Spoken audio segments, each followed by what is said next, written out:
I've always wanted to know, who am I? Like, who am I really?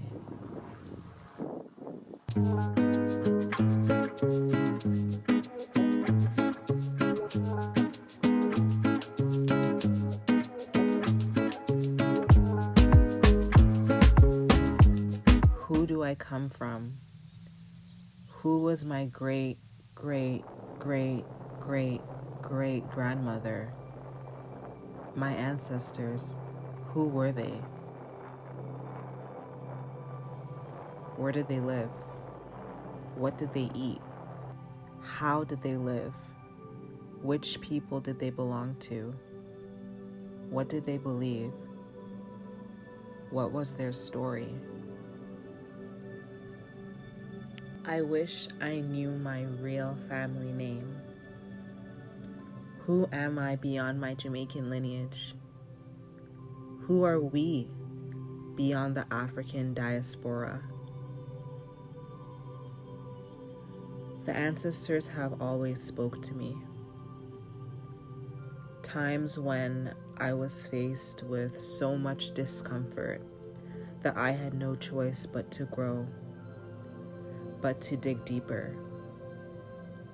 Or when the urge came over me to teach myself how to love my kinky, coily strands. And every time I questioned and challenged all that we have been indoctrinated with, that was all divine guidance. That is us being lovingly led back to truth, back to ourselves. Odinala, Kemetism, Judaism, Yorubic religion, Voodoo. Our ancestors were taught to rebuke and scorn spiritual practices that belonged to us. Then they passed this disdain onto their children, who passed it on to their children, who passed it on to their children. Speaking the names of these spiritualities alone is enough to incite fear across the diaspora. You fear what you don't understand. You fear what you don't know. But for the first time in what feels like forever, we're no longer afraid. We want to know. We need to know. We're seeking the knowledge. We're seeking the answers. We're doing it afraid. We're doing it fearless. But nonetheless, we're doing it.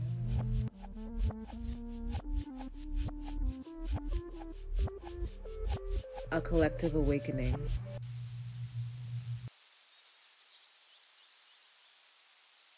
We're unlocking the power and the divinity within us. It was concealed, withheld, and hijacked from us. Because if only we knew, we would be unstoppable. Seeing our many cultures intermingle, intertwine, embrace each other, and realize that we are so much more alike than we are different is something to be admired.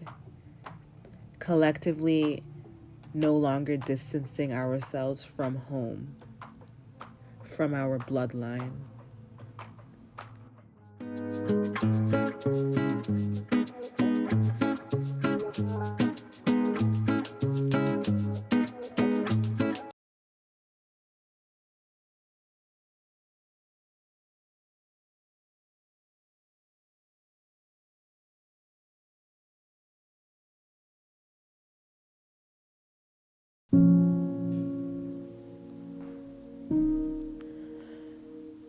What is the strength of kindness as a social currency? And why is it a cancer of which myself I cannot cut? I I smile at a stranger. I beam to him love and recognition of our shared humanity. This stranger is so peculiar and beautiful. This stranger sees not me, but my kindness. He sees a fawn who knows not of its own fate. I will lap up your blood before night ends, and you will be none the wiser. You beautiful, docile thing. I will make you my thing before twilight settles the sky. But you will not be beautiful and docile when it arrives. Only mine. I wonder if the stranger had a tell. Had his thoughts written somewhere on his body, on his face, on his clothes, on his breath, that stunk of his night's doings. My heart's desires are that of the stranger's, he promises. The stranger believes that I should desire more. I deserve it. He only wants a challenge. A challenge when he grants them.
Water Sign Woman by Lucille Clifton.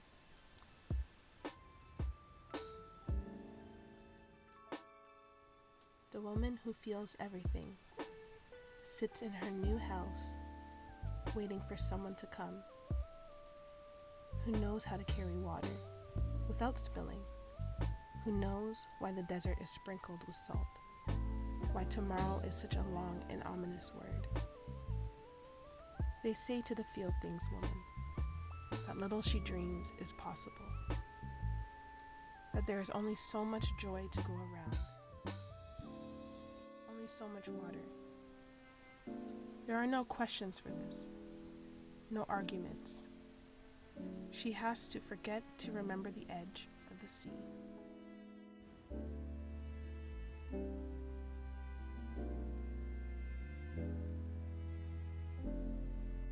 They say to forget how to swim to the edge.